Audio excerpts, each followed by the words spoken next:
Underdog Daily with the badge of bro, singular, an OG, Rotorun Solorun. But fear not, because life without Nez will bring us some guests along the way here. We're going to have a loaded week. It won't just be me the whole time. Tomorrow, off and on the clock, Pete's going to come, obviously. We're going to do some football stuff then. And then I will do the NBA slate and a little dudes drafting dingers for the paywall, Florida members only there. And then on Wednesday, Mike Zakarian's going to roll through. We're going to do the full unabated NBA breakdown. I think it's 11 games on Wednesday, so that'll be a wild one. And then old friend Hayden Winks. It's been way, way, way too long since we last had Hayden on. He will be here on Thursday. And then I will do something of the double dip variety there for the NBA sickos on Thursday. And then Friday, TBD, searching for a dudes drafting dingers guest there. Is Nez's job secure? Time will tell. Time will tell as this week goes on. But that's where we got to start the show. Right there is with our guy. Nez takes a beautiful baby boy. Love it so much. Mad love to him and Bria and baby Mello. There's your guy. Nez takes, if you guys did not see on the X machine, he dropped a couple of pictures there. Adorable, man. Nez will be missed, but he's got to take care of some much bigger priorities right now. So yeah, much love to him and the fam. Love that everything went well there. Papa Nez. I mean, Papa Nez, it hasn't stopped them from being in the lobbies. I was just doing 3 more NBA drafts here before rolling through, and my guy is still in the lobbies rolling the 101. So yeah, man. But loaded week ahead. Loaded week ahead. The show rolls on even without Nez, as much as we would love Nez to be here. Yeah, we'll start with, obviously, with this news. We'll start with a little bit of yesterday's NBA slate. Man, I'm not kidding. I think this might be the most difficult NBA slate of the year. I think it might be the most difficult slate of the year. I've done maybe 15 of them. I was doing a little deep dive on the research there. We got 7 teams back to back, 6 of which have still have not done their injury reports. We got some blatant tanking teams. It is a tough slate. And then obviously we're dealing with the Joker Q-tag at 101 and potentially a Luka one coming when they file their injury report. Obviously they don't have to do so just yet, but Windhurst's up for that potential as well. So yeah, gonna be a very tough slate here, but that shouldn't have us shying away from it. If anything, it just gives us a bigger edge with these ones when we're willing to take the time and dive into it. Jared Rojas, thank you for joining up and becoming a member there. We had what was it? 25 new memberships, 35 new memberships on Friday's show there. So want to do right by the membies and get some stuff out this week to membies only for sure. Yeah, what's Vooch doing at ADP 20? I don't know, man. There's a lot of stuff moving around on this slate. You feel like it's a good spot for him, but we'll talk through it as we go here with the assistance of Unabated. First things first, though. Happy St. Patty's Day to those of you who happen to be partaking in the green beers and that sort of thing. A time-honored tradition that the Red Sox wear the green hats, and the team that was opposing them today, Spencer Strider, making his return to the mound. I just watched all of that outing, which was all of 7 pitches, as we're accustomed to with Spencer Strider there. Dude, he had an absolute diced apart Roman Anthony in that third at bat. Curveball to start, changeup away, and then just dots 98 on the corner. Spencer Strider looking every bit of Spencer Strider early in this one, and man, that's fun, man. That is big time fun. Yeah, get your shamrocks in the chat there. Yeah, a little solo run, but Blake, I led the show. We're gonna have guests. Don't worry, we're gonna have guests. Today is a solo run there, though. Let's go ahead. We'll take a little look at the leaderboard from yesterday. Spread some love. I guess we should look at Saturday and Friday as well there.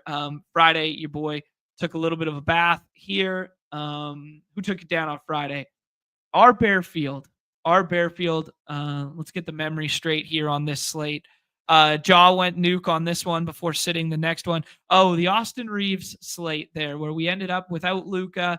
And on Friday, we were kind of hesitant that Reeves would play full, but the Lakers kept it in contention without anyone, without Luca, Rui, and and LeBron there. So it was Austin Reeves night. And if you guys watched the show, we were playing some Austin Reeves lowers because we did not think he would push the minutes threshold necessary. And then Sabonis, we were all over it the night before, and then he comes out and he just plays 32 like nothing has ever changed, and puts up a triple double versus Phoenix there. So wow, massive slate there.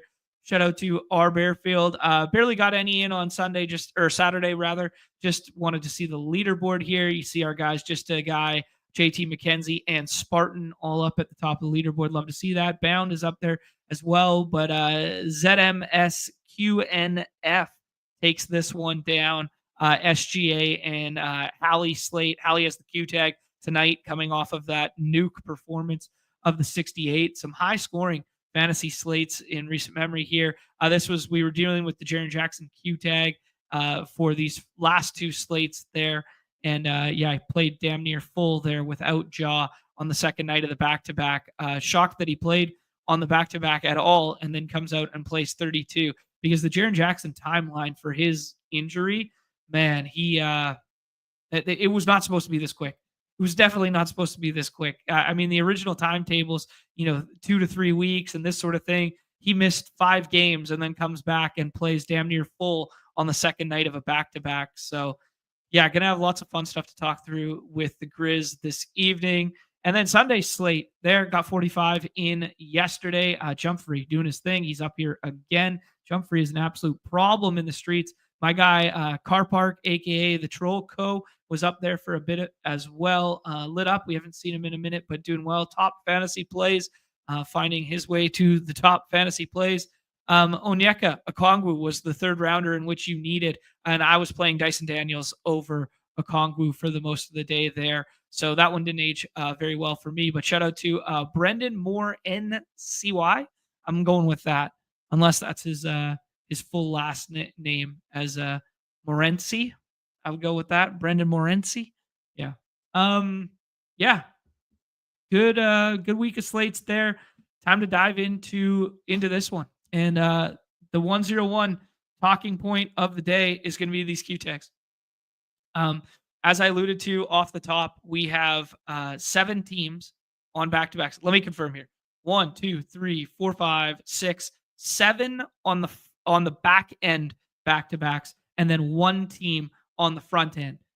Those would be the 76ers, the T-Wolves, the Jazz, Toronto, Phoenix, Portland, and the Lakers, all on back end back-to-backs there. The Lakers are staying at home for this one.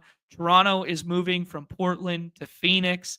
The 76ers have already filed, so there's that one.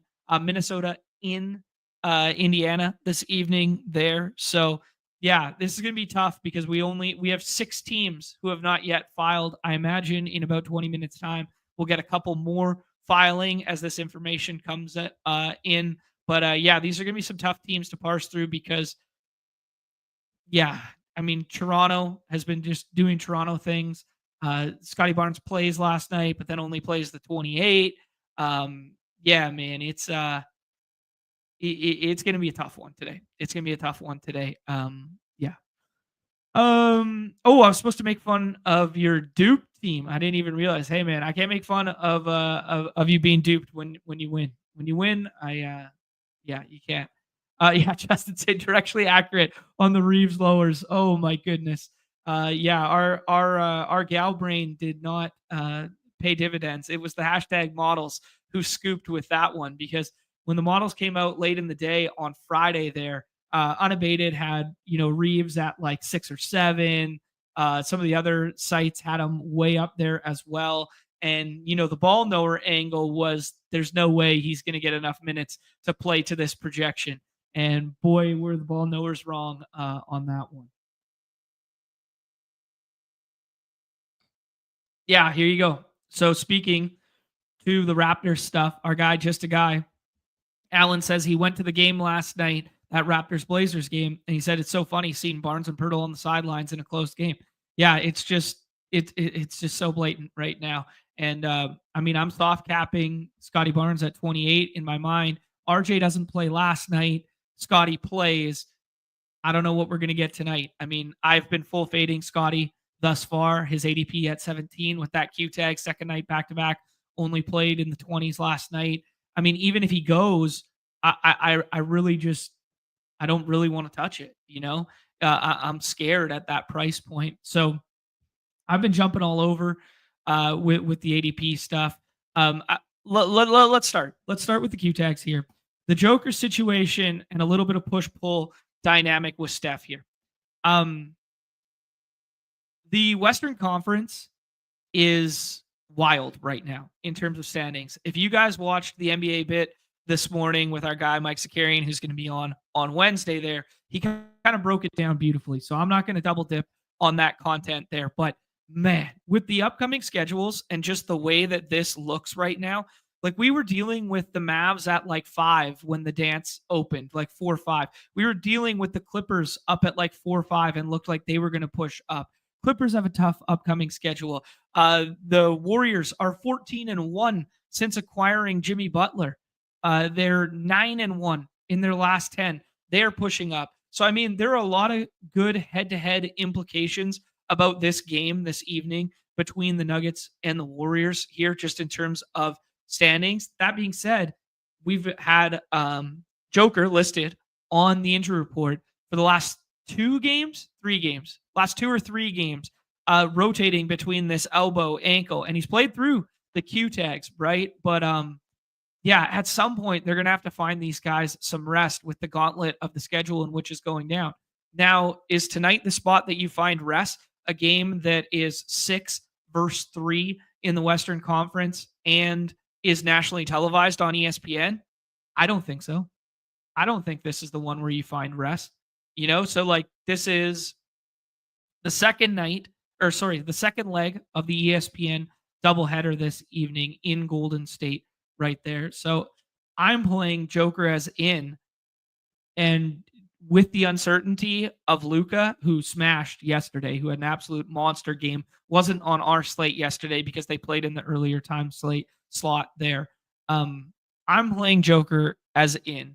If I knew Luka wasn't going to pop up with a Q tag this afternoon, I think I could tell myself a story to flip Luka and Joker and hedge the Q tag a little bit. Because if you look at, unabated here, if we look at the spread here, Warriors 3.5 started at 5.5 there. It's jumped around a couple times here. This is ESPN that's showing there. I've seen it. Take a little look. See here. I might want to flip the book that I'm looking at in half a second here, because when I was looking at like Bet365 and stuff like that, we were dealing with like 5.5, 4.5. Started at 5.5. We're dealing still with 4.5, 4. I mean, I don't think the Warriors at home warrant 4.5 or 5 points if Joker's in on the other side. So that spread has me a little concerned that one of Jamal or Joker will sit. But like my bro science brain is staring at nationally televised versus Golden State. This game matters. Golden State front end of the back-to-back. They're the only team on front end back-to-back this evening. I don't know, man. I'm not anticipating funny business here. That's where I'm at right now. Here you go. Egger's adding some more context that Nuggets were 6.5 last night, and it's moved down to 3.5. Yeah, there you go. Yeah. I dropped the dance in there. Need some more content around the dance. Yeah, well, it's definitely coming. We're definitely going to run it back with, I think we're going to run it back with Pete for sure. Yeah, definitely something more coming on the dance. Definitely something in the future coming for the Zamboni. I got to reach out to our guys, but I'm thinking dance and Zamboni next week. I really want to make sure we get 2 dingers in this week. I want to get all 3 of these loaded NBA slates, these 10 gamers, these 11 gamers, and I really want to make sure that the football content there with all the free agency moves and the post combine stuff pre-draft. So I really wanted to get that stuff in with Hayden and with Pete tomorrow as well. So yeah, there's a lot of stuff going on the platform, and I'm just one guy. I'm just one guy, so I got to. I'm just a guy, as Alan might say.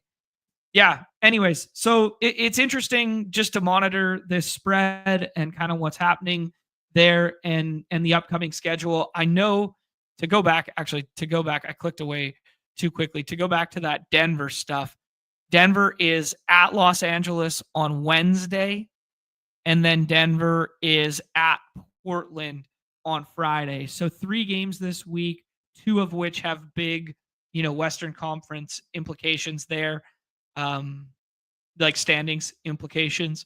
So yeah, man, this is tough. And then the Lakers one with the reason, another add-on reason why I'm taking Joker over Luka, other than the impending potential Q-tag, is the fact that so they have Wednesday versus Denver, which is a bigger game, nationally televised at home.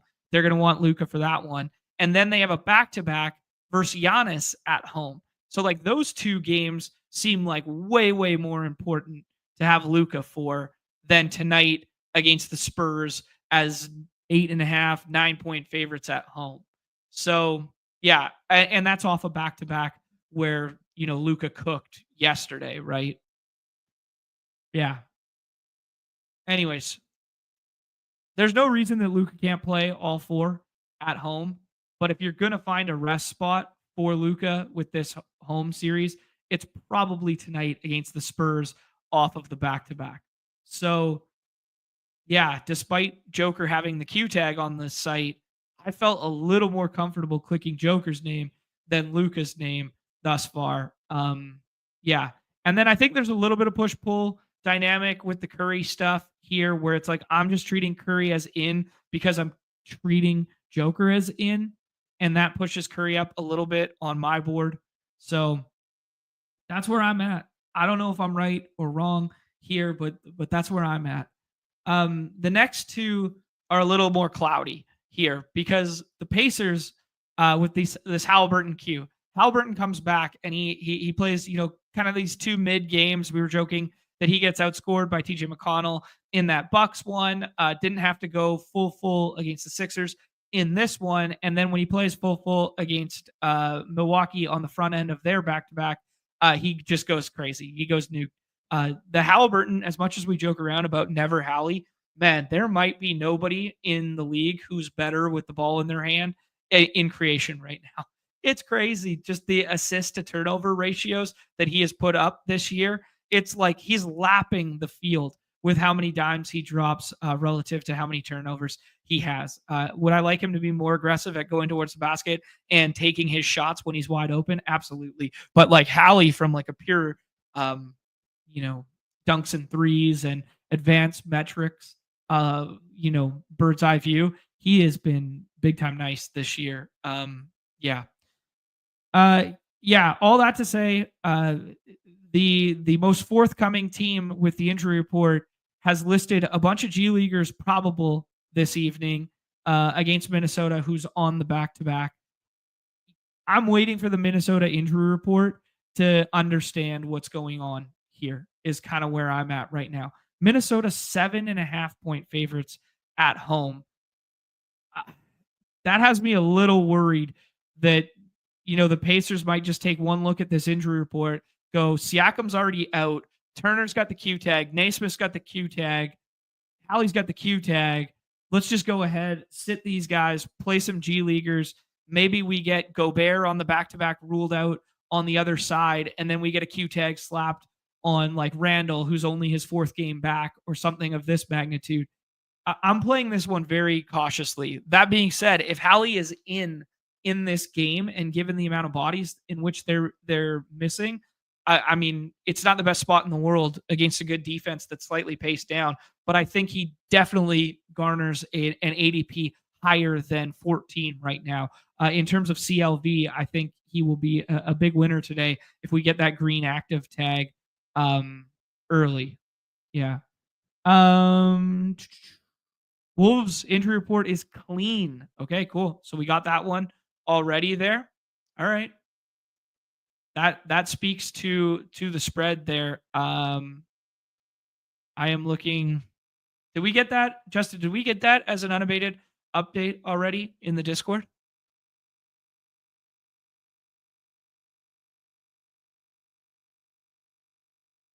I did not see that. I don't see that one in the Discord yet. Okay. All right. Um Yeah, let's move on. Zion, I can't find anything on this dude. It is personal reasons, and it is the second game in a row in which he could potentially miss with personal reasons. I've been looking all over the place for a credited source as to why these personal reasons are lingering. I don't know if this is tanking via personal reasons, but yeah. Um, oh, okay. Fan didn't send it in the alerts, but it was in the alpha channel. Okay, interesting. All right. So we haven't had a full update yet. I imagine in 8 minutes we're going to get it on the actual injury report, and then the alerts will be sent out. But by the sounds of it, we are pretty safe on the T Wolf side of the back to back there, which then makes sense why they're 7.5 point favorites there. The Zion one, I've been kind of hedging. I think it's a very palatable price tag for Zion this evening, so I want to have a little bit in. But I've been pushing up Trey Murphy a little bit here. And that being said, I mean, if Zion's out, they're going to be really small at the 5 here because Misi has the Q tag as well there, and Kelly Olynyk has the Q tag. So if 2 of those 3 miss this evening, I mean, Carlo probably draws back in. He's probably not draftable in our contest, even if he's starting there. But it basically just makes Trey Murphy draftable in our contest. But definitely a guy that you'd probably want to be a little bit ahead on in terms of a rates perspective there. Yeah, kind of waiting on the Toronto stuff here in 8 minutes time, 7 minutes time. Now, Jamal, obviously a little bit of push pull with the Denver stuff there. They've been playing without Aaron Gordon most recently too. So some push pull there, which has led to Russell Westbrook coming back to life. We can take a little look at Westbrook right now. Back to that 36 minutes when he was starting against Washington there, gets 43 fantasy points. He's had north of 30 for 4 times. So definitely some interest in Russell Westbrook this evening if we do end up getting Aaron Gordon and Jamal Murray out. Just a guy I haven't seen drafted a ton just yet. Yeah. Utah. So I put Kobe White on the cover here. He's got the probable tag, expecting him to play this evening. Just a huge scoring bump, rates bump in general since Giddey has been out. Been a lot of fun to watch, to be honest.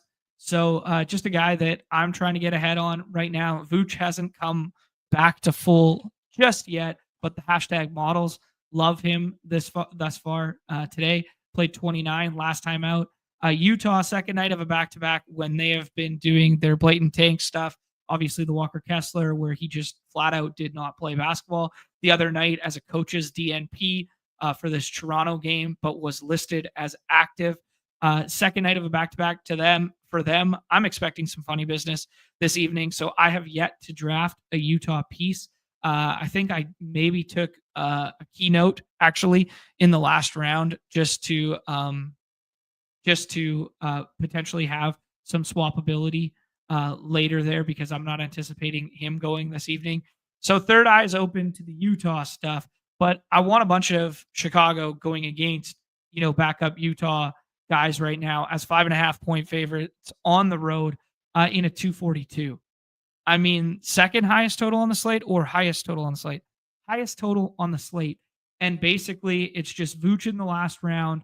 It's Walker Kessler sometimes. And then it's like Kobe White getting drafted here. Kobe White was the number 101 dude I was pushing up. So that's where I'm at on it. I'm going to want pieces of this game, especially once we get the Utah injury report. I think Filipowski comes into play potentially if we get the Kessler out. If we get Collins in and Walker Kessler out, I'm gonna want some John Collins this evening. Yeah. Oh, sorry, we already got the Collins out. My bad. My bad. It was Clarkson in my mind. I was thinking about there. If we get Sexton and or Collier out, I'm gonna want some like late round Clarkson. I like getting to the guards when two of the four are out, that sort of thing.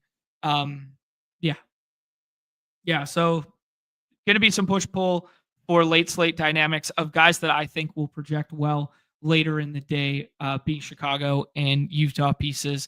If you want to play the Vooch game, by all means, he's going to project way better than where he's at right now. I think it's entirely fine to push him up a little bit there.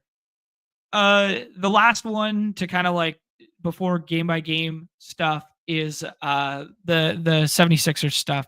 Maxey was getting drafted earlier in the day for whatever reason, but he had the Q tag there. Maybe people just wanted the swaps, but they've gone ahead and basically it's crazy. The 76ers win against Dallas yesterday as they're having this crazy tank off here. Yeah, they're going to be thin. They're going to be short again.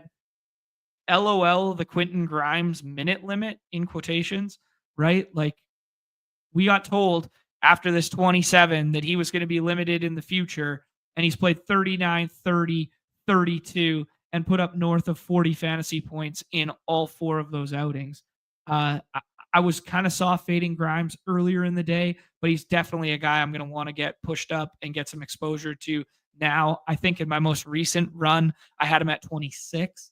I think that's entirely fine. If you want to go, Jared Butler or Ricky Council, who had a double-double yesterday in the last round, I won't fault you, especially with the Yabu Q tag here. But there's going to be a lot of moving pieces with players we're interested in, given the context of this slate late in the day, from the Sixers, from Utah, from Chicago, that sort of thing. And it's hard to talk through right now because it's so speculative, right? I'm not saying you should start. I think it's totally fine to start pushing up Grimes and drafting him if you like the spot for him this evening. I mean, it's not the greatest spot in the world. It's pace down, yada yada. But I mean, if you want to get ahead of that like 30 plus minutes threshold, he's going to project better than where he's currently being drafted. Yeah, that's the gist of it on the Q tags. I think we can nah wave a couple of these games as I jump on over to the beautiful Unabated interface, anticipating an injury report in 1 minute's time here that might shake some things up. But first one we can start with is the Knicks and the Heat. The Knicks at home as 6.5 point favorites here. One of the lower totals on the slate. I believe it's the second lowest. Or it's the lowest. A 209.5 there.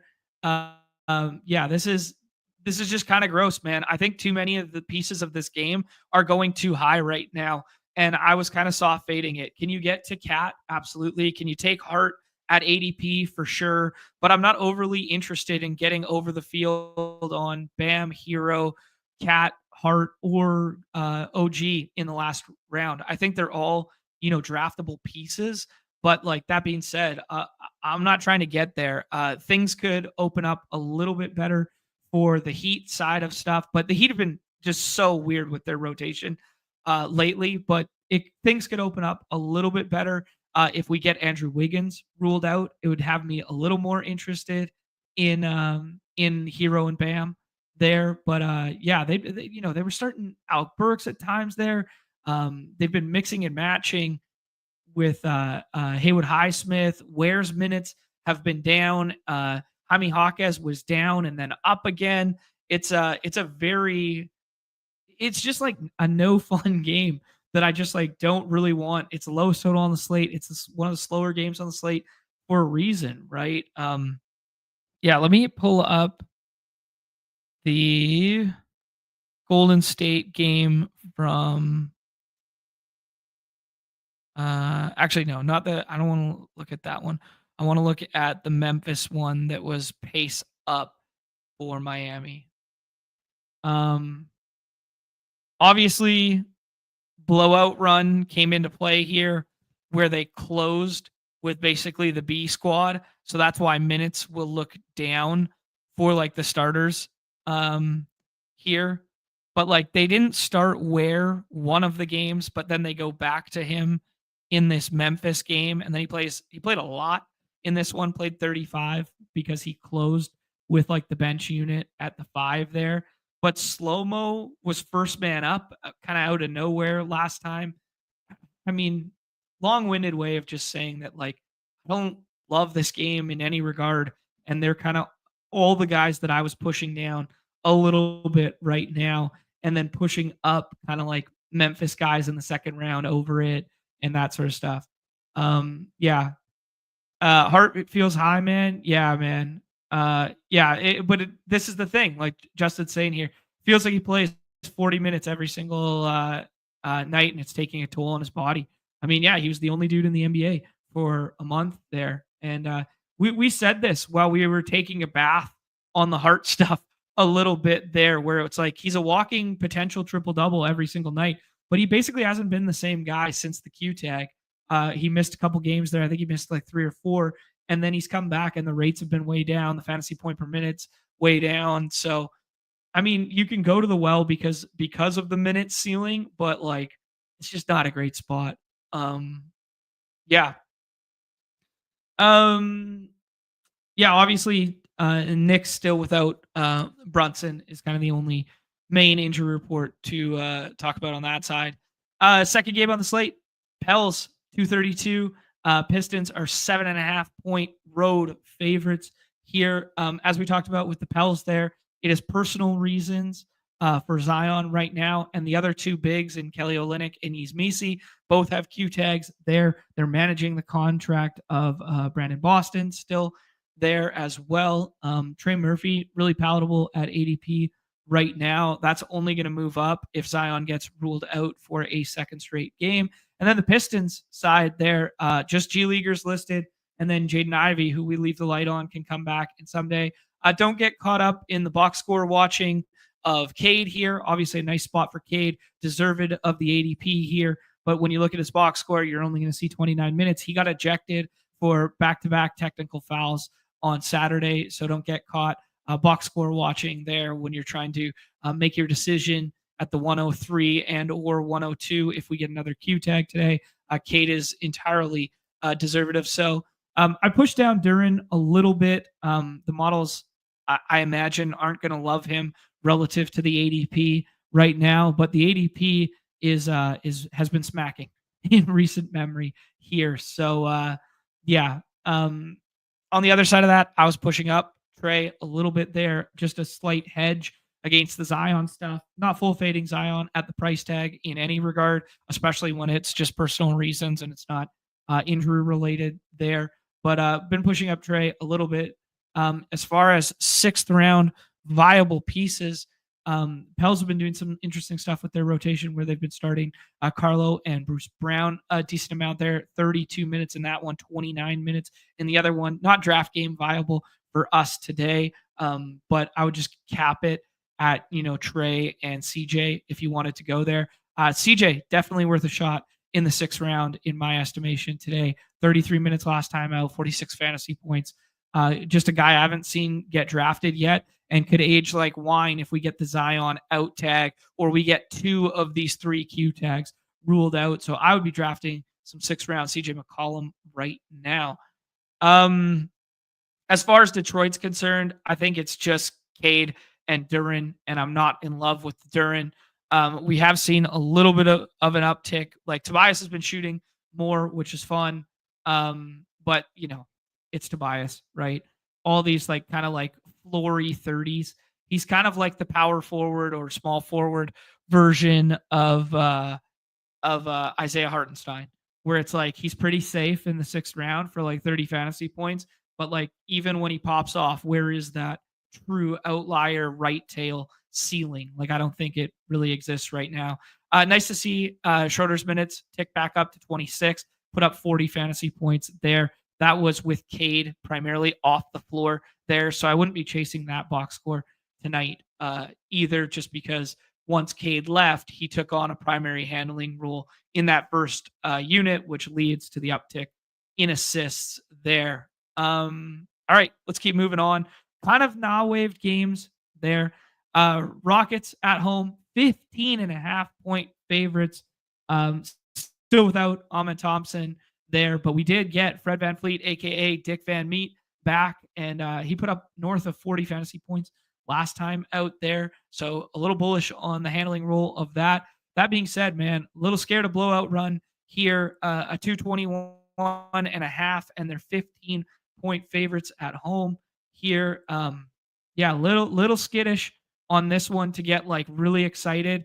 I was actually taking Sabonis, which the models will probably not agree with.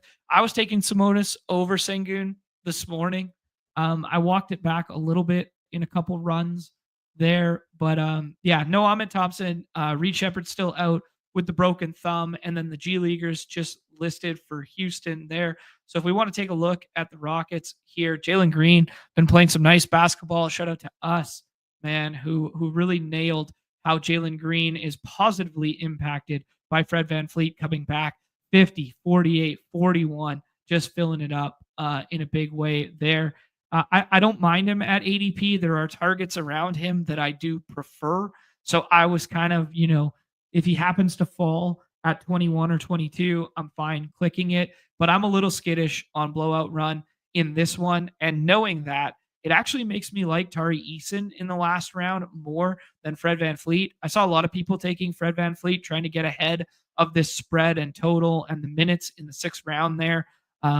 Yeah, 34 minutes last time out, 40 fantasy points. This basketball team really coming together. When they get Amon back, I think they could make some noise in the West, but the West is so dense, man. It's a very, very tough playoff picture right now. But Tari Eason, man, 31, 33, 26, 50 fantasy points.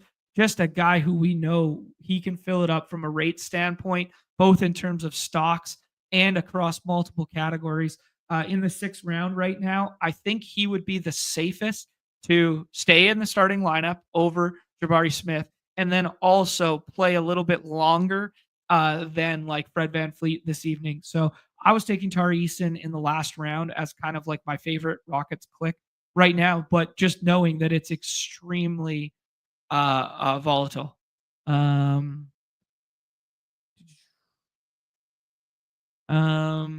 right, cool.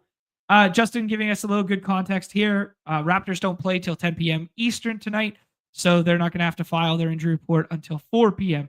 Eastern. Yeah, so evergreen reminder there, guys, that the 6-hour window applies to teams on the back-to-back. And as you guys can see, for the next couple slates, we're going to be dealing with it in a big way because a lot of these East Coast teams are on West Coast swings.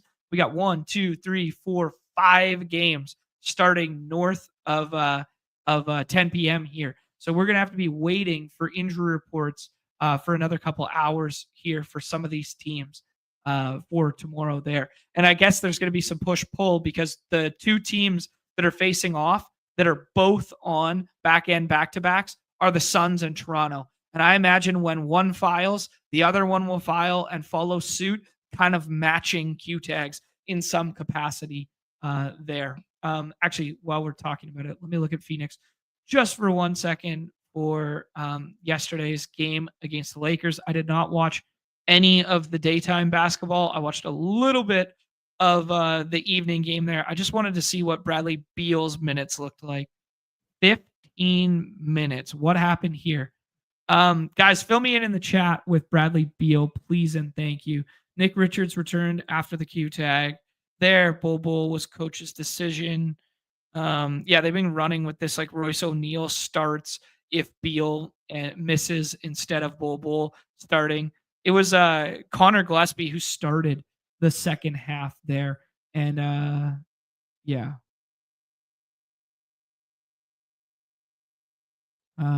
Yeah. This is an evergreen reminder too from our guy Chris that, Pacific Standard Time is the GOAT for watching sports. Absolutely goated for watching sports. All right, let's push on. Let's push on here. Oh, we got to talk about the Sixers a little bit. Sixers injury report. So out tags on everybody. Bona, Drummond, Embiid, George, Gordon, Lowry, Maxey, McCann has been out forever. McCain, who's been out forever. Oubre, Lonnie Walker, and then a Q-tag on Yabusele. So what does that leave us with? That leaves us with 8, maybe 9 bodies. So I anticipate Butler, who was popping in a huge way in the models the other night when Grimes and Oubre missed. And if you were looking at the models, he pushed up into like the top 15 in terms of projection there. So yeah, I mean Butler in the 6th round viable today. So is Ricky Council. Grimes, I'm pushing up a little bit, and then Justin Edwards and Yabu. I imagine they do some kind of like Justin Edwards starts at the 5 if Yabu can't go, and then they have Alex Reese off the bench. Yeah, former Laker Jalen Hood Shafino might get some minutes. Jeff Doughton had a good game on Friday's slate as well. I do think he actually ended up outscoring Butler. Let's take a look at that just for a second here for interest's sake. Yeah, man, we're gonna want at least 1 or 2 of these pieces in the last rounds, just in terms of minute ceiling here. 40 minutes versus the Pacers, 45 fantasy points. Not sure it's a repeatable act, but if he draws into the starting lineup again tonight with Yabu out, and then they kind of move Edwards to the 5, Doughton comes into that starting lineup. I mean, I'm not expecting 40 minutes and 45 fantasy points again, but some of these guys are going to look like fun scroll the F down 6-round clicks for us that we can be getting ahead of. But that could be said for multiple teams this evening, most likely for the Raptors, most likely for Utah, most likely for the Bulls as well. So, yeah. All right. Pacers and T-Wolves here. I will give this a refresh to see if we had an official filing, but Justin told us that our guy Justin Fan in the chat, actually shout out to Fan who rolled through for the Underdog Dog Bowl event there. Got to meet him in person in San Diego. That was a lot of fun. Good to officially shake hands after having done content together and done some Underdog and Unabated stuff together. So that was really nice. Okay. And Justin was right. Here you go, guys. T-Wolves came in clean. Just the G Leaguers listed out. So Rudy Gobert is going to play on the back-to-back, which makes Ant Edwards' ADP somewhat fine as well there. And then we talked about the push-pull dynamic of looking at the Pacers here with all the Q tags on the Pacers, with the Naismith, with the Turner, with Siakam already being ruled out. The Hallie rule could be huge. And yeah, I'm going to want some of that. I'm not going to go as far as to say, TJ Knight, but there might be a little bit of love late in the day here for a sneaky TJ share if we get a bunch of these Q tags ruled out. But outside of that, right now, I think you can just take Turner and Hallie, and I don't love the spot for Turner. I really wanted to potentially have a scroll the F down Nas Reed slate, but it is not going to be. I don't think you can really want to get there now if Minnesota has everybody in. But pace up spot for Minnesota. So Ant probably deserved of his ADP, but I have him ranked a little bit lower. I have some of the Memphis pieces over him right now and some of the Suns pieces over him right now. So I did not get a ton of Ant Edwards in my first run there. Yeah. But yeah, I think Randall in the last round is totally fine. He was going undrafted a good portion here. The hashtag models are going to like him, and they're going to like him over Jaden McDaniels, despite what the recent box scores for McDaniels say here. The models are going to prefer Randall and prefer Randall in the last round. So now that we know that injury report is clean, I think there's a nice little bit of leverage by getting to Julius Randle in the last round today. That's a good little scroll right now. Yeah. Let's move back to unabated here. That one is a 228, and the T Wolves are 8-point favorites. Obviously, pace up for one side of the equation there, but the Pacers injury report is really going to determine how much run we get from that ball game. Because if we get, Turner and Hallie ruled out, and this spread pushes to like 11, 12, I'm going to want basically none of this game on the T Wolf side. I might find my way, to a cheeky Nas read in the last round or something, but I probably will not want much of it if Hallie gets ruled out. If Hallie's in, I will definitely be looking to pair those two a little bit in Ant Edwards and Hallie. All right, let's move on. Jazz and Bulls here. Jazz, no injury report yet. We're still waiting on that one. We'll probably get that at the 3 p.m. Eastern or time slot there, 3:30. So we'll probably get that one in about 45 minutes here. So there's going to be definitely some palatable Jazz pieces. I was treating Walker Kessler as out right now. That's just how I was playing it. I was full fading at ADP, but it is a little scary because he gets the Vooch matchup, which is, we know, so good for opposing centers, and it's the highest total on the slate here at home. So I'm going to have to push up Walker Kessler because I do obviously like the spot and like the potential minutes for him. I was just treating him as out on the back-to-back here. Yeah, I think Vooch is fine at ADP if you think the models are going to like it more than, the human being clicking it. But Vooch was buried down here in the 30s. He's pushed up to 27, I believe now. There he is. Yeah. So Kobe White, I'm trying to get over the field on. Vooch, I'm totally fine with. I think Trey Jones is totally fine in the last round as well there. And then on the Utah side, I'm going to want, one guard and one potential big. Whether that be Kessler gets ruled in, I will be drafting Kessler if that's the case. If he gets ruled out, I will be pushing up Filipowski to like the 30s ish there. Lowry seems soft capped in all of these games here. 28, 18, 26. Don't think we can get there. I'm looking for kind of like the young kids and the handlers. I think you can get Collier or Sexton in the last round if you get Clarkson and George ruled out, or vice versa. So this one's going to have a lot of push-pull to it this evening, but they basically only have 10 bodies right now. And if we get Kessler's not playing back-to-backs. That's how I feel too, Eggers. Like that's how I've been treating it as well. So if we get him ruled out, they're down to 9. So what are we doing here? If Lowry gets ruled out as well, or Lowry only plays, 28 minutes, and one of the 4 guards that they're going to have available right now in the, right now in Collier, Sexton, Clarkson, and George. If 2 of those guys get ruled out, I'm going to want some Colin Sexton in the last round. I'm going to want some Collier in the last round as well. So, one Utah piece and one Bulls piece, as like a rule of thumb for these drafts, I don't hate it.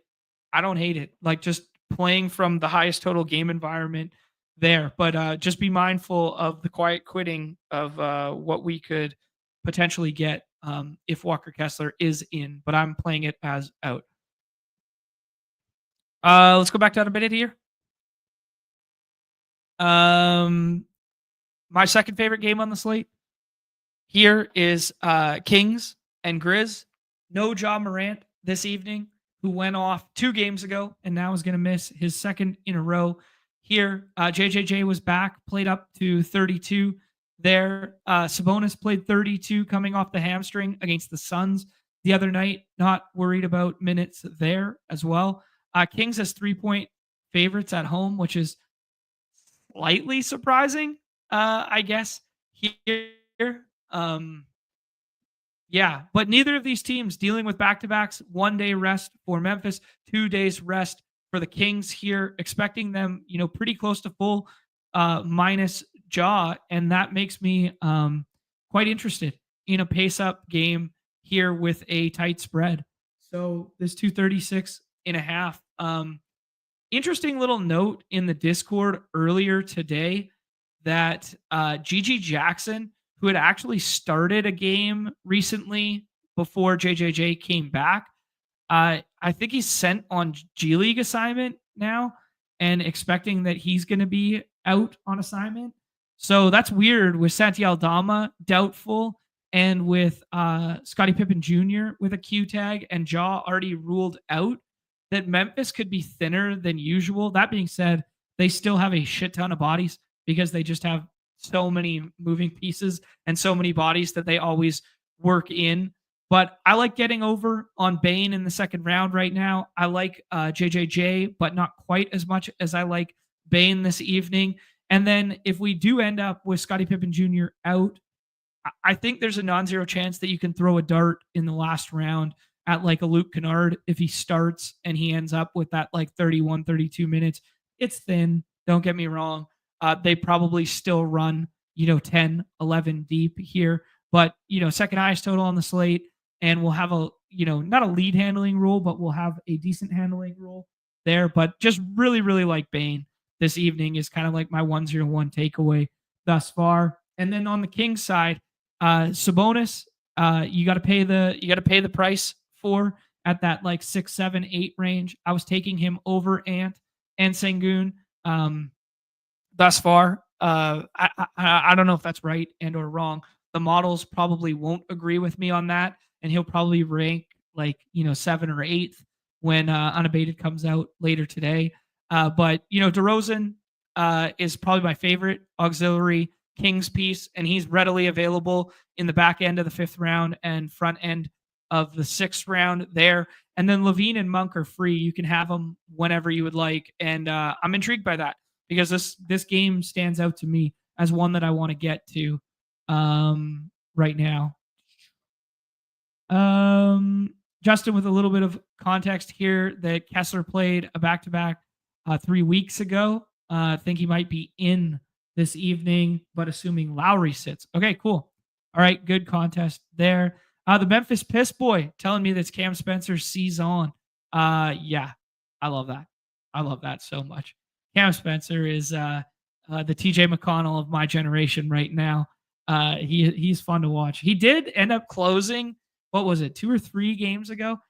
He was actually part of that closing unit at one point. Pretty wild stuff.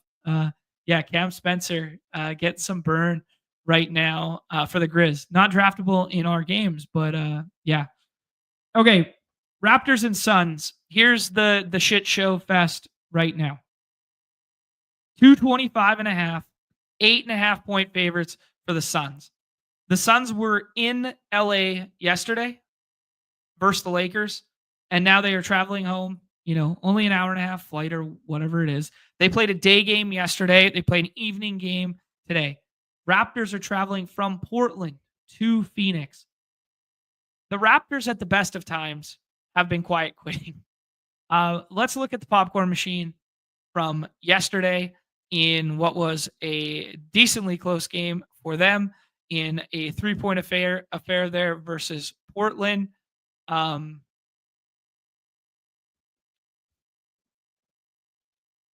Scotty Barnes, Jakob Poeltl. Poeltl doesn't close in a 3-point game. They go -9 with Scotty Barnes and Poeltl on the bench to close.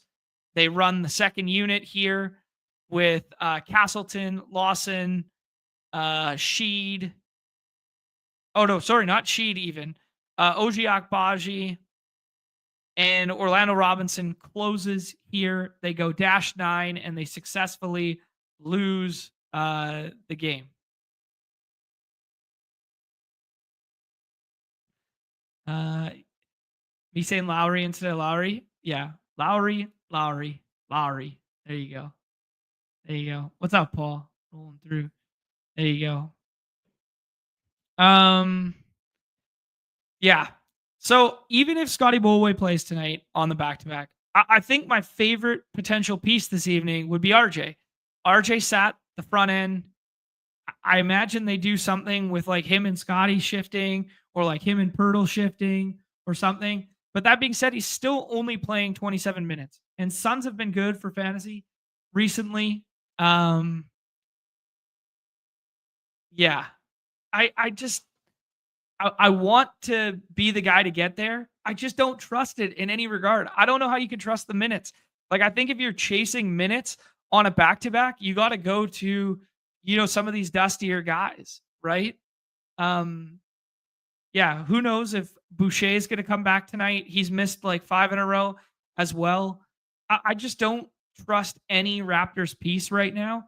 And maybe I'll mix in some 6th round RJ this evening. But, Scotty did his best in 27 minutes last night to get home, but he was going in the 2nd and 3rd round yesterday's slate there.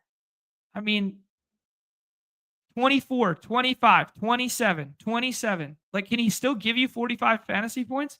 Absolutely, especially in a decent matchup here. But look at this. He needs 6 stocks. He needs 4 stocks to get home and this sort of thing. Even if he plays tonight, and even if it's pace up, and even if it is a god awful Suns team, he's going to be soft capped at 28, and he's not going to matter on a 10-game slate. Like, it's just full fading Raptors right now just feels like the easiest decision in the world. Now, if they come out with an injury report that says no RJ, no Scotty, no Pirtle, no IQ, and they're all not available this evening, go ahead and scroll the F down to the Lawsons, to the Sheeds, although they have pulled Sheed as well. Like, Sheed started and then they pulled him as well. So yeah. All right, here we go. We're getting the Utah news dump here. Lowry, not Lowry, not Lowry.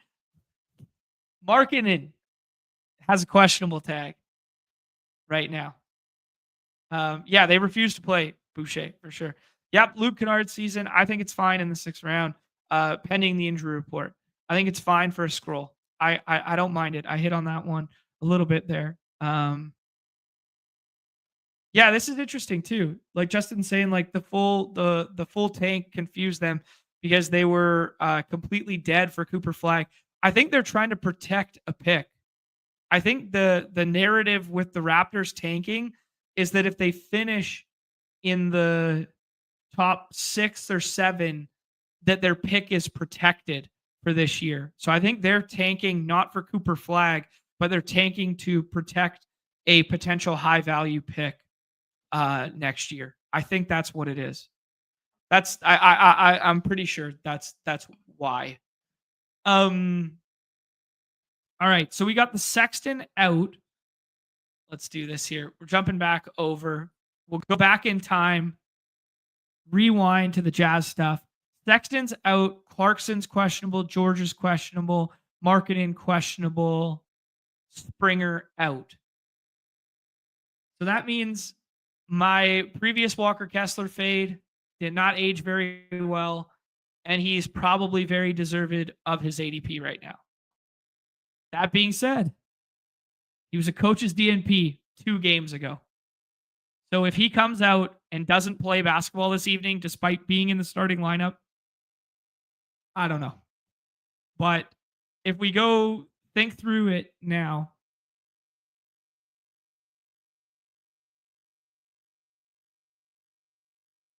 they're still going to have 9 bodies. They're still going to have 10. I think he has to play. Walker Kessler versus Vooch looks pretty good now. That looks pretty good. I think that looks good. Yeah, he's about to DNP. I mean, it's peak silly season with a couple of these teams right now. But Utah did eat the fine, the 100K fine after that. So maybe they'll be a little bit more respectful here going forward. Try not to get fined again.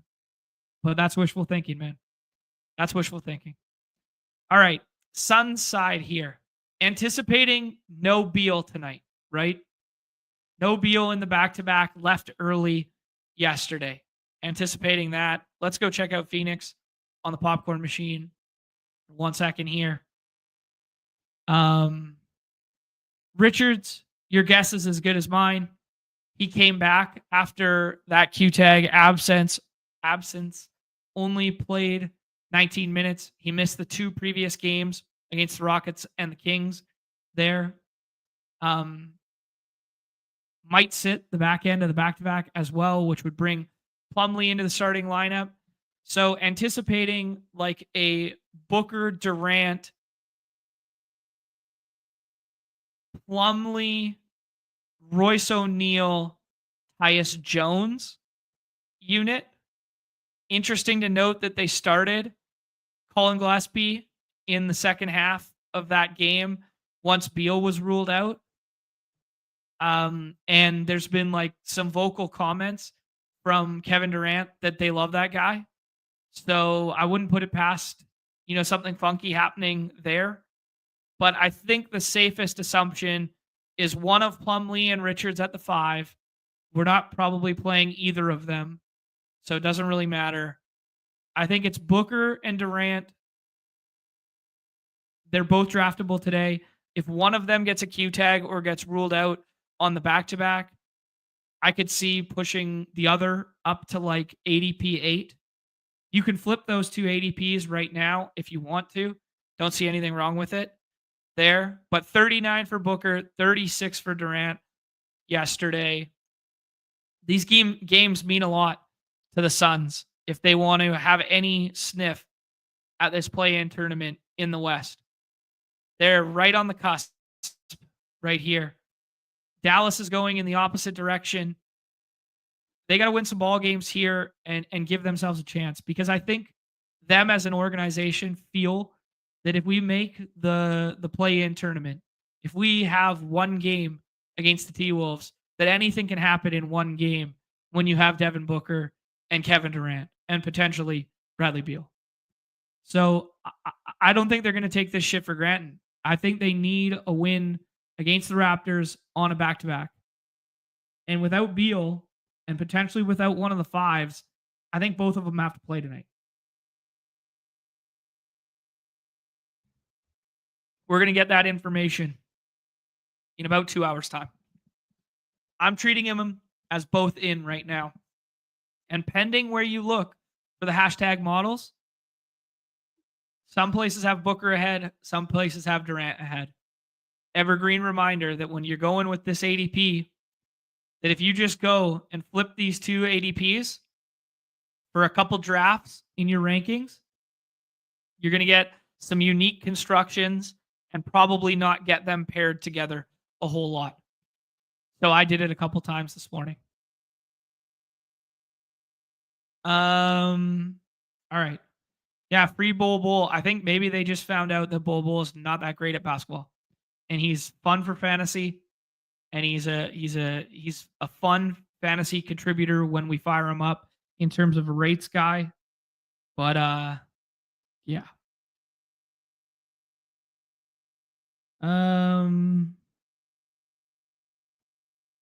Looks like we just got a pick'em boost in the lobbies, guys.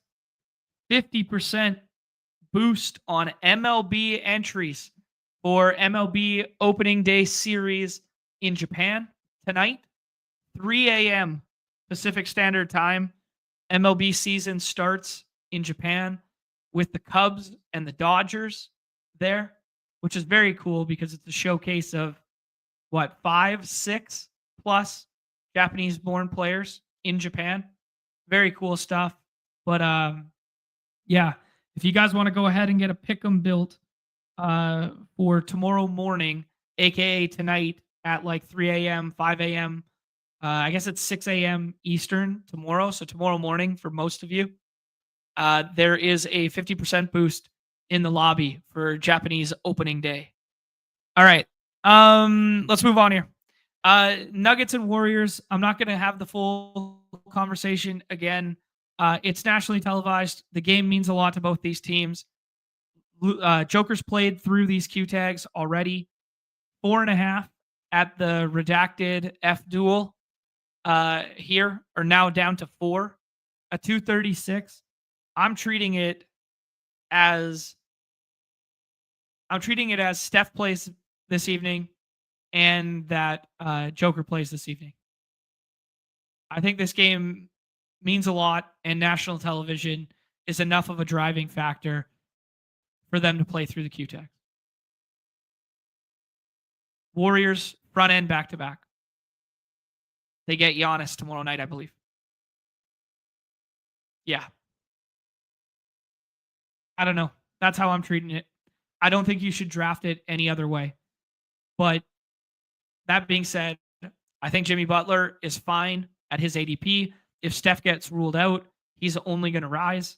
There's a nice narrative going on around right now about bigs playing against Denver, kind of like bigs playing against Washington, bigs playing against Chicago. The ball knowers are telling me that bigs going against Denver is a matchup we want. That being said, the big this evening is Draymond Green. And you want to talk about lacking right tail outcomes and bands of projection? He's watered down Isaiah Hartenstein. I never play Draymond Green. Never played Draymond Green in the six persons. I don't think I've drafted him once this year. If you want to play into the narrative, you think this is a tight game, national TV, yada, yada, plays 30 plus minutes, maybe he's 6-round viable. But my Warriors stuff is going to be capped. I don't think we can get to Kuminga yet, although it could be exciting in the future. But 20 minutes, each of those first time out, playing off the bench. We know he's nice from a rates perspective. 26, 25 fantasy points, respectively, in each of those games. It's too soon for our contest to get to Jonathan Kuminga in the 6th round. I'll probably be full fading Draymond Green as well. So it's just Steph or just Jimmy for me. Denver side is a little bit different. Denver side, if we get no Aaron Gordon and we get Russell Westbrook drawing into that starting lineup again, or we anticipate that taking place because we might not actually have that information given that it's a 10 p.m. Eastern start there, I think Russell Westbrook is a fun scroll the F down in the last round, especially if one of these front end Q tags in Murray or Joker get ruled out. I slightly prefer Westbrook if it's Murray that gets ruled out opposed to Joker, just because Joker does so much for opening up offense and you get a little bit more handling with Westbrook. Whereas, when Jamal's on the floor, he takes that ball dominant position there. So if Jamal gets ruled out, Russell Westbrook is going to be my 1-0-1 swap this evening. Actually, well, I have to actually, if Jamal and Gordon get ruled out, he's my 1-0-1 swap. If just Gordon gets ruled out, he's going to be a fun click in the 6th round, but not one that I want to get crazy overweight on. Last 2 games on the slate here. Blazers on that back-to-back, still no injury report right now. 6-point favorites at home, a 230.5. Anthony Simons came into yesterday with a Q tag for a hand injury. They said they were going to start Scoot over him if he could not go. He went through pregame warmups, was able to go in that one. I don't know. Does he play the back-to-back after a hand injury and wasn't 100% leading up to that game? Jeremy Grant, we have missed for 2 games now?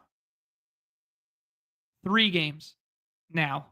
And we know the push-pull dynamic with him and Denny Avdia. So I've been taking a decent amount of Denny on the back-to-back here. He seems to be the guy who just always plays.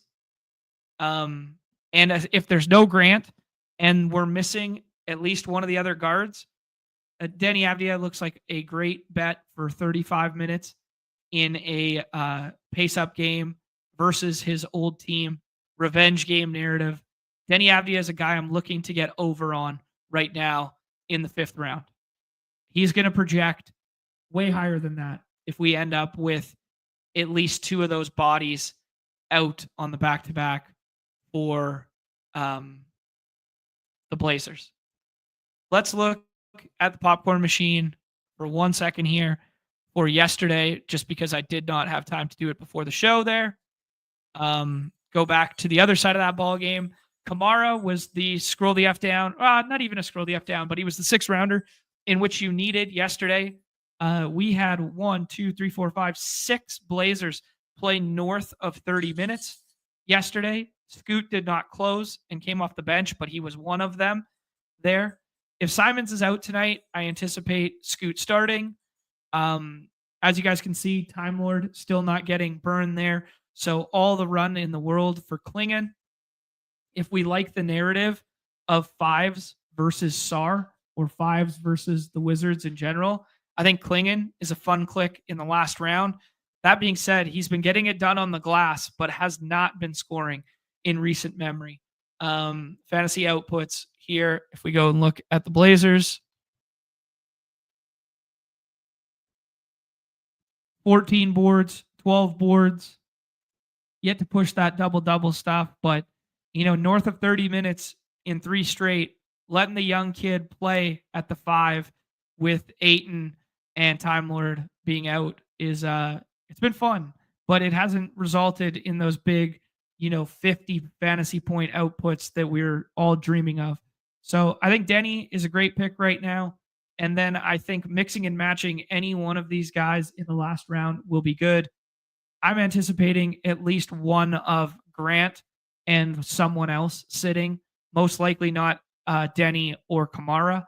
I think it would most likely be one of Simons, Sharp, or Scoot, and I think it would be Simons with that hand leading in. But that being said, I think you can get to at least one of 3 Portland pieces in the last round today. I think they're good clicks.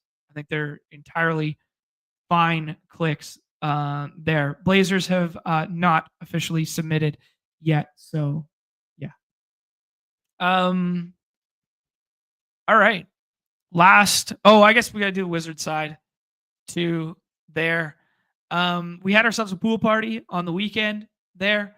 Or I guess it was 2 slates ago, where it was only the 30 fantasy points that you needed for our guy Allen to get home with the pool there. 25, 24, 30, had that big 31 outlier against Toronto on the dog bowl slate there. Sar had a monster game 1 time ago against Denver there. There's your narrative of fives playing against Denver. 34 points, career high there. 52 fantasy points. I think Sar is fine in the last round, but don't love the matchup as much as the previous matchup was there. I think Jordan Poole is a fine click in the last round. And then Justin Champagny, he's been starting. I played the shit out of him and swapped to him in the first game against Detroit there, and he just camped out in the corner and did absolutely nothing. But then the last 2 times out, 32 minutes, 39 minutes, and pushing almost 40 fantasy points could be enough on this slate, but I think there's probably going to be better scroll options from Utah, from Chicago, from some of those teams. Maybe even like a Luke Kennard scroll could wind up being better. But he's definitely like on the fringe of like top 50 player pool this evening. Yeah, that about does it for that one. And then last game on the slate, late night hammer, 10:30 p.m. Eastern, a 228, 8.5 point favorites by the way of the Lakers. I'd be interested to see what you guys think in the chat on the Luka stuff. 8.5 point favorites at home to the Spurs, obviously without Wemby done for the year, obviously without Fox done for the year. Does that imply that Luka is playing this evening? Because as we said at the top of the show there, if there was a night for the Lakers to sit Luka, given their upcoming schedule, it would be tonight. That being said, second night of a back-to-back, but they're at home, and they've been at home, and they're staying at home for a bit. I don't know. I'm waiting on the injury report for this one. But I think Luka's fine. I think Reeves's ADP is a little too high right now if Luka is in. I think it's a little too low if Luka is out. Yeah, Lakers need to win too. It's true. It is true. They're right in that clump They're right in the thick of it in the West there, 5th in the West. I tried to highlight it and did myself a disservice there.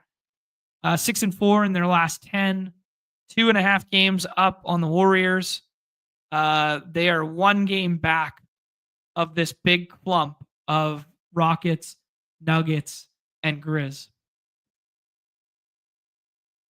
I think it's a really tough decision. But I think right now I'm soft fading Reeves at ADP, and I am taking Luka at 2. That's how I'm treating it. 33, 11, and 8 yesterday. 39 minutes, 60 fantasy points. Gets a Spurs matchup at home today. Spurs have an injury report already.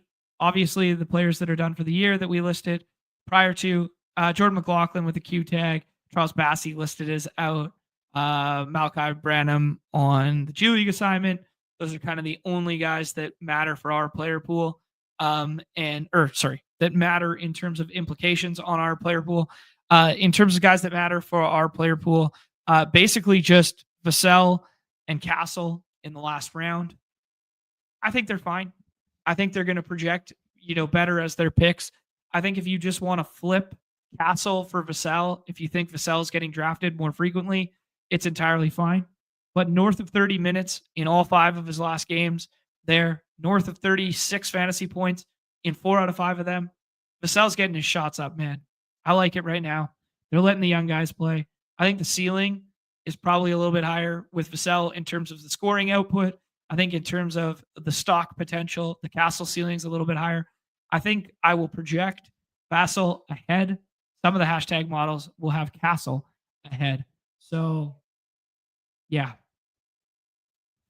If that game plays anywhere close to spread, one of those 2 guys is going to have to be pushing 35, 40 fantasy points, which makes them both draftable in the 6th round. That's it, guys. That's 10 games. That is 10 games on the beautiful unabated interface. Still waiting on a lot of news here. It is a tough slate, as I led today with. Now, this slate could get a lot easier, especially for redacted purposes, when we get a whole bunch of news dumped in our laps right at lock.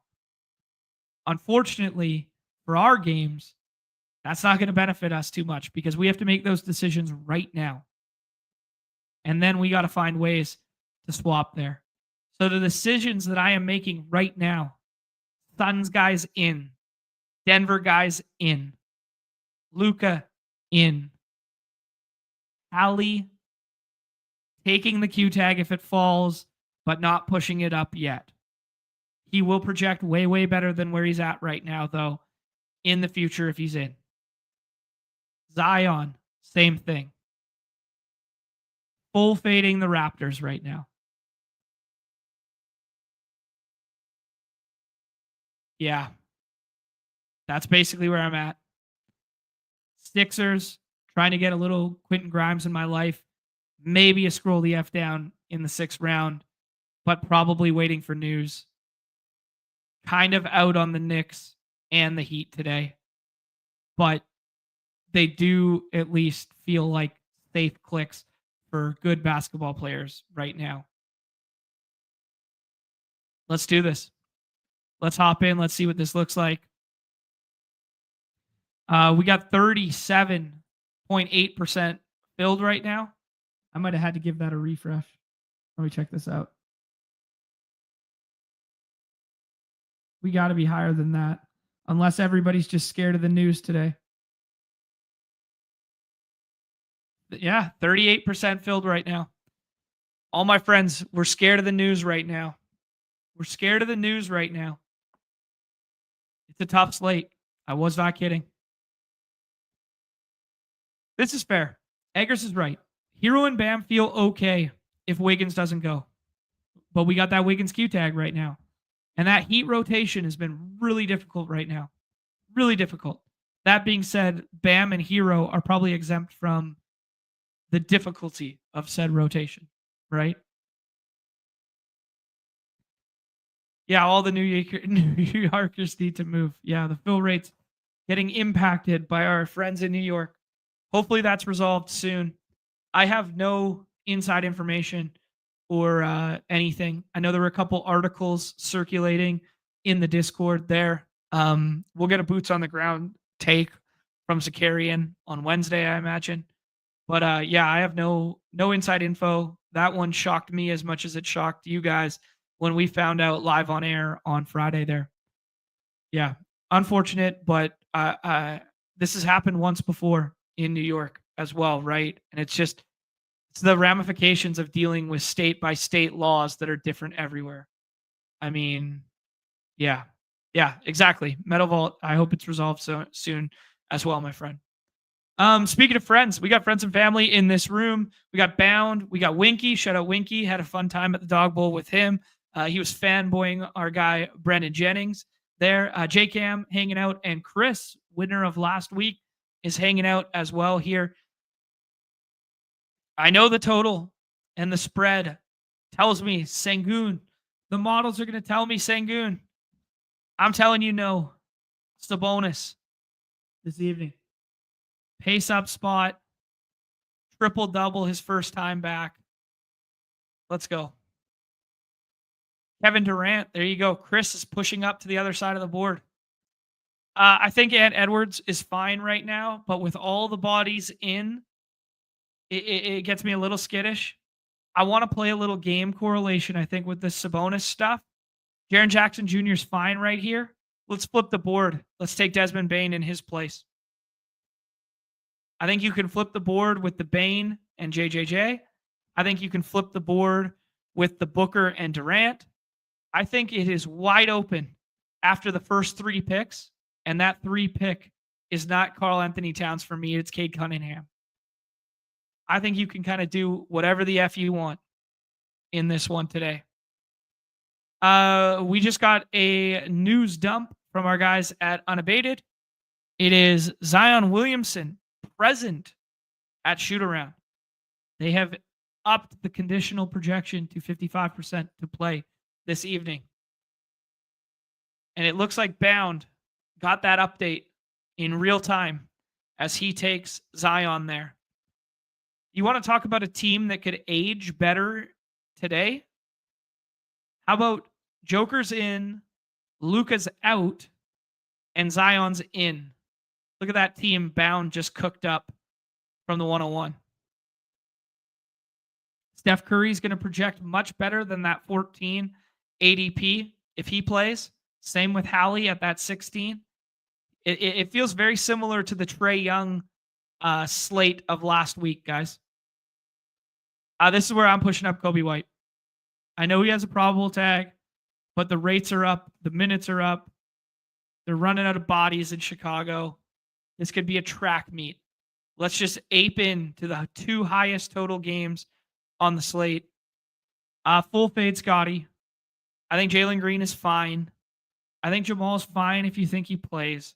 I think Jimmy Butler is fine and will age well if we get Steph out. But I'm treating Steph as in this evening. Let's flip the board again. Denny Avdia. I like it, man. I like the spot for Denny Avdia in a revenge game tonight.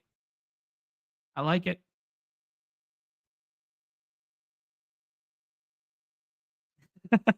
The real Mike Bradley, man, was really hoping to see Nez on an iPhone FaceTime stream from the hospital, still in full scrubs. Good shit. Good shit. I think we all were.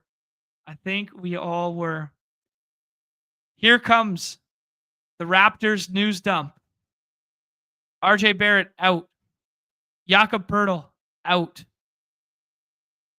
What a sweat. What a sweat on fam typing right now.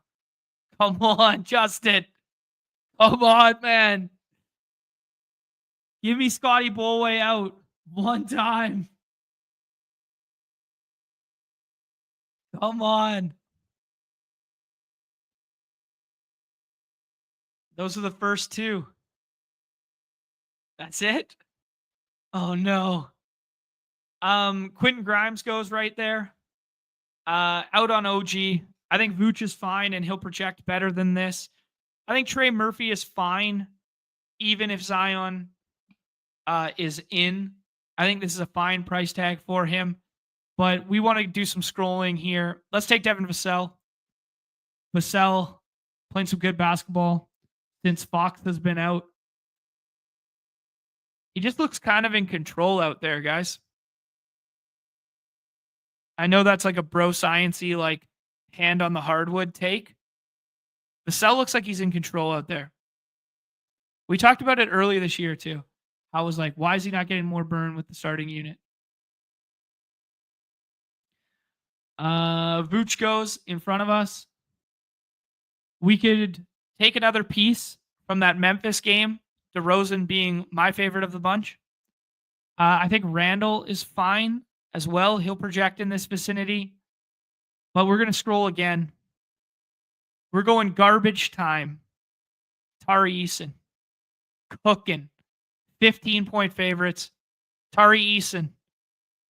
Cooking tonight. It's a true ball knower scroll the F down slate, guys. Unless you get all the Q tags to break perfectly, and it's third round Hallie and fourth round Jamal Murray and whatever, those are the GM creators. When you're on the other side of the board here, we got to carve out our own path. And we kind of did that. It's gross, man. It's gross. But I'm skittish. I might have to reassess my take on Walker Kessler and Scotty Barnes now if the only out tags we're getting are Pirtle and RJ. I might have to reassess here.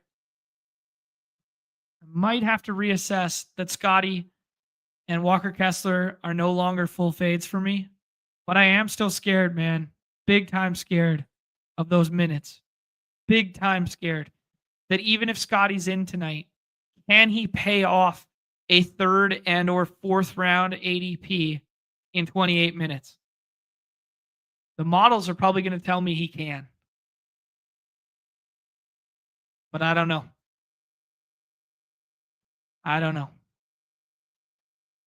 All right, ripping another one here. Steven's in here with us. Ashton's in here with us. David, CK, Legacy. Let's get it. We roll that coveted 102 spot.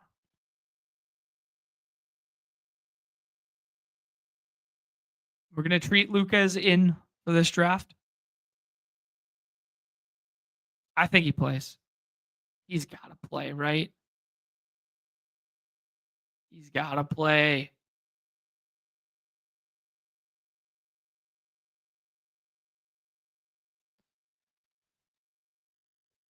Who's your guys' favorite scrolls tonight?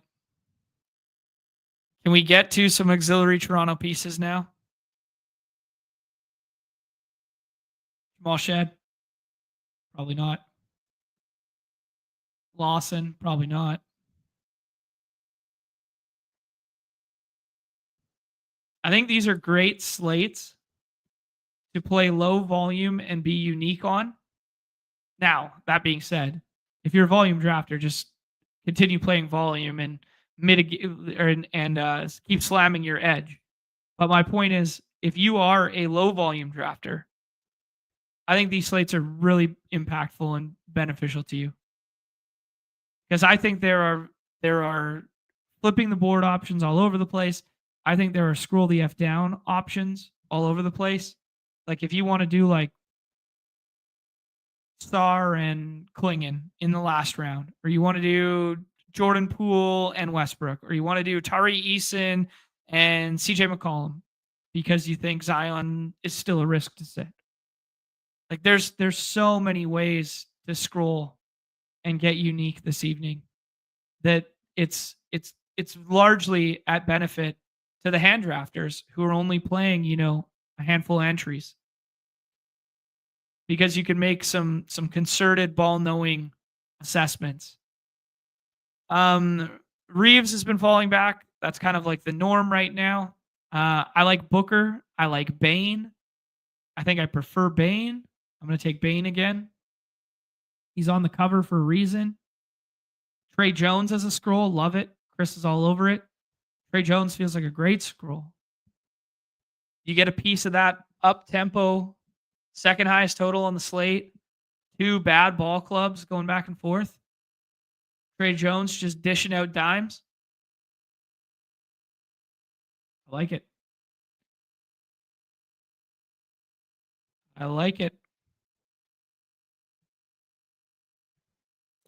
But this is how fluid the ADP is today, guys. Like you see Hallie all the way up at 7. Like that's where some of the hashtag models are going to tell you to take them. I think Curry's fine. I think Curry is a good pick, but I think I still want Devin Booker over Curry this evening, even if we play Curry as in. I think Curry will be my number 15th ranked player. I think the models will like him more than that. That's just where I'm currently at with my stuff. All right. We have a brand new official injury report here. Let me go ahead and pull that up. 3:30 p.m. Eastern. The Raptors have officially submitted. And we already had the Kings. So we're still waiting on the Blazers, the Lakers, and the Suns to submit their first injury report. But during the show, we have had the T-Wolves report come in clean.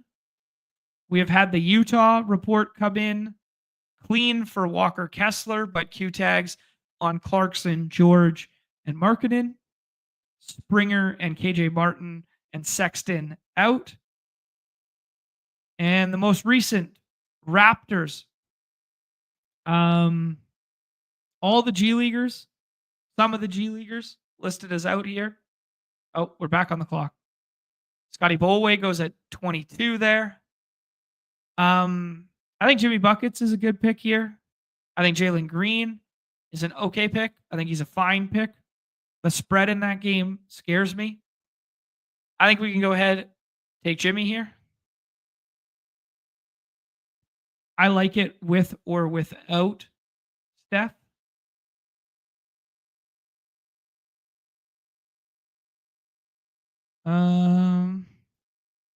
Star hate is weird in these rooms.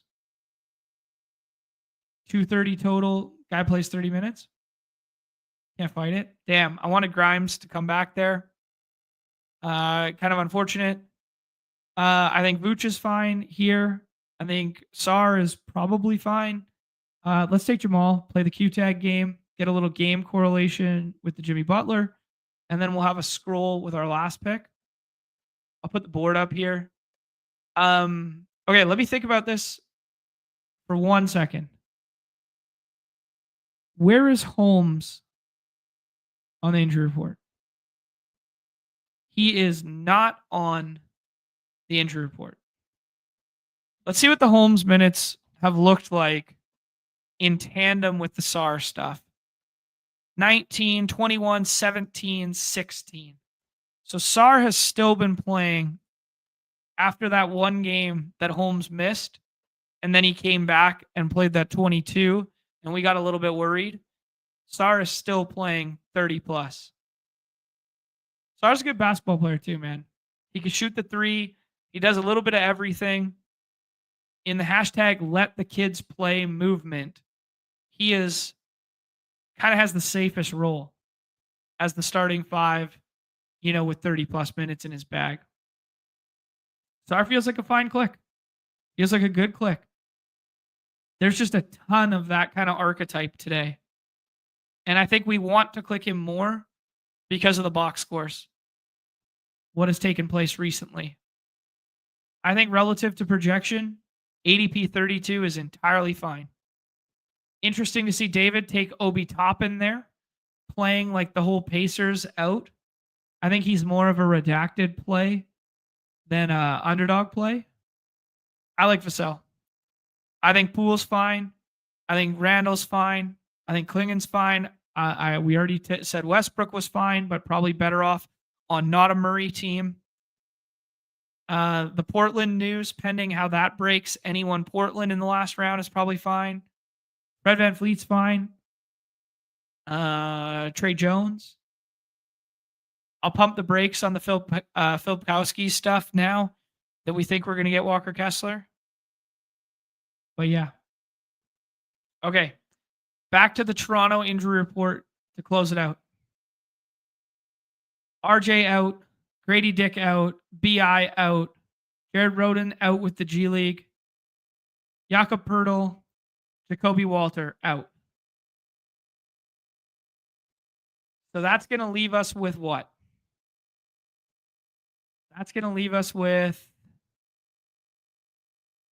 IQ, Battle, Akbaji,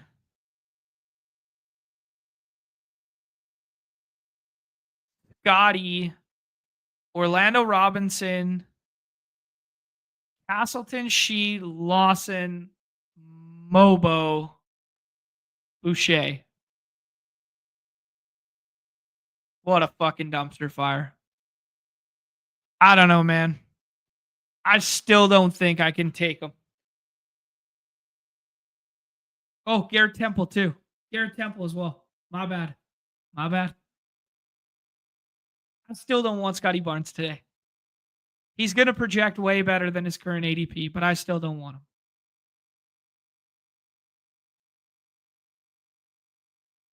Crazy for Jackson Hayes. Love versus the Spurs if Luka's in. I think it's a little too thin.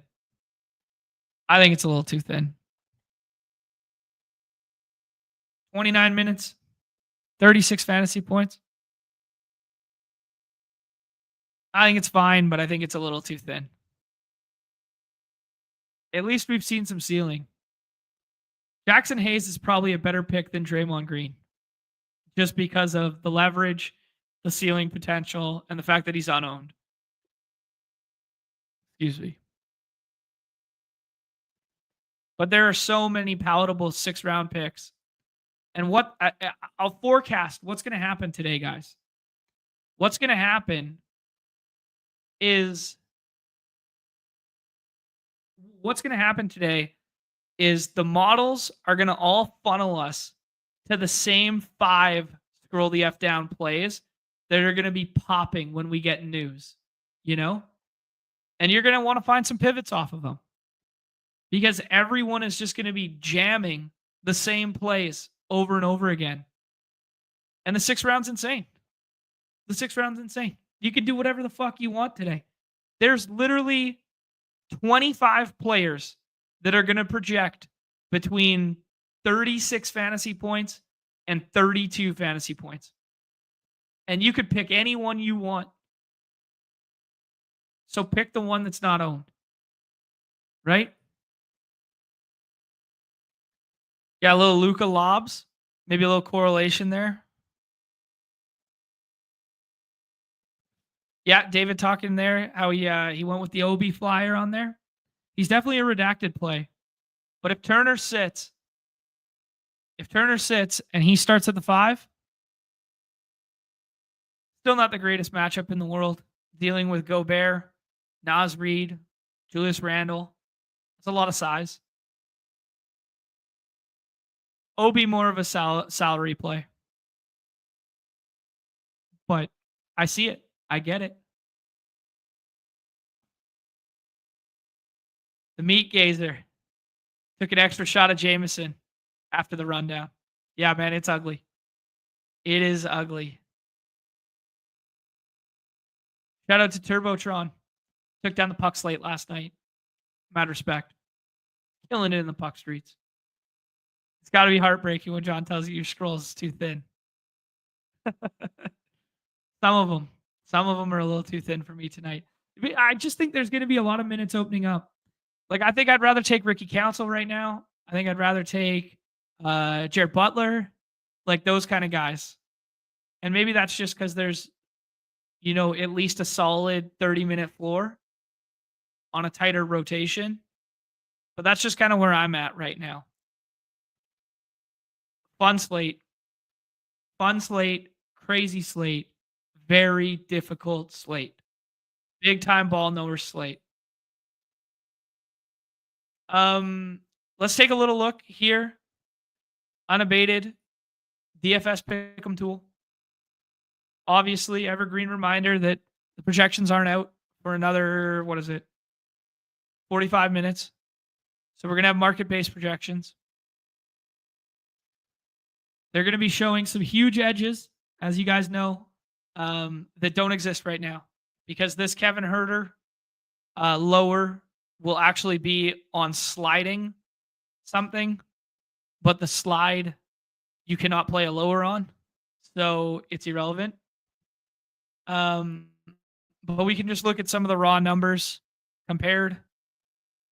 Sar kind of priced appropriately. Herter priced appropriately. Chris Paul lowers, very, very thin, like 0.5, 5% margins. Some Phoenix slides. Kevin Herter's been playing big minutes. If we wanted to do like Kevin Herter threes or something.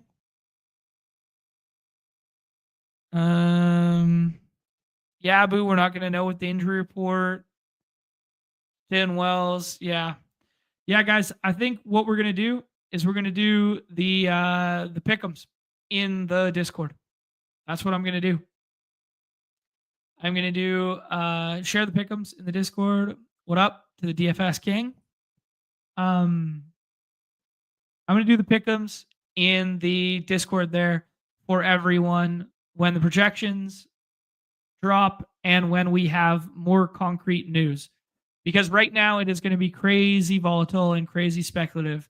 And I don't want to give you guys a pick'em that's like a 1 out of 5 because the news doesn't break our way or something like that. We need a little bit more news. We need a little bit more information closer to lock to make an intelligent build here. That's where I'm at. I think playing some of the Chicago stuff, some of the Utah stuff could be kind of fun. Take a little peek.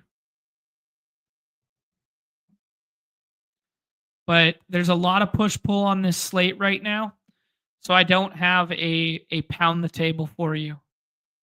I like Desmond Bain right now.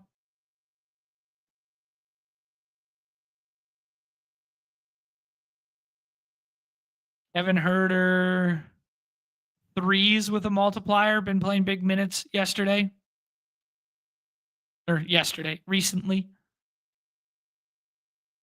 I like some Chicago, Utah stuff that I'll cook up for you guys in the Discord. Yeah. Yeah, jump free. It's been passed along. It's happening. It's happening. Yeah, it's happening. Don't you worry. This is one Tim's asking about the streaks stuff. We should play a streaks as a community. That's what we should do. Just one winner a day. Yeah, in theory it sounds easy, but it's pretty tough.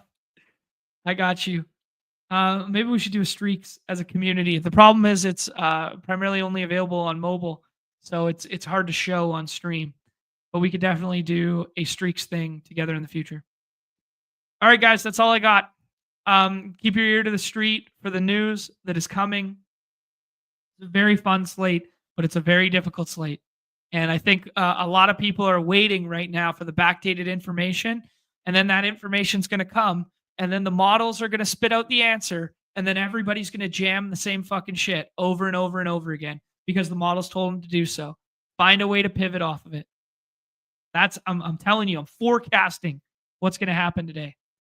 All right. Happy St. Patty's Day. Best of luck in the NBA street. Big shout out to our guy Nez Takes there on Baby Mellow. And we'll be back tomorrow. 2 shows tomorrow. 1 behind the paywall, NBA, and probably a dinger behind the paywall. And then a football show off it on the clock. Just Pete and I. We're going to talk some of the free agency. We are going to draft a big board team, maybe a big board team, something like that. Then Zagarian will come through on Wednesday for 11 games of NBA action. Full breakdown for you guys there. Thursday, going to double dip it as well. Hayden, we're going to do football together. And then I will do a brief NBA one, maybe an NBA and a dinger, pending my personal life schedule there on Thursday. A little up in the air right now, but at the very least, I will give you guys a 30-minute breakdown of the 5-game NBA slate behind the paywall. So 2 paywall shows, 2 guests or 3 guests, Pete and I, on Off It on the Clock there the rest of the week. And then Friday will be a little bit up in the air, but I think it'll be dudes drafting dingers. We will see. All right. On behalf of the good people at Underdog Fantasy, on behalf of the good people at Unabated, everybody's favorite time of the show, the end. Best of luck tonight. Peace.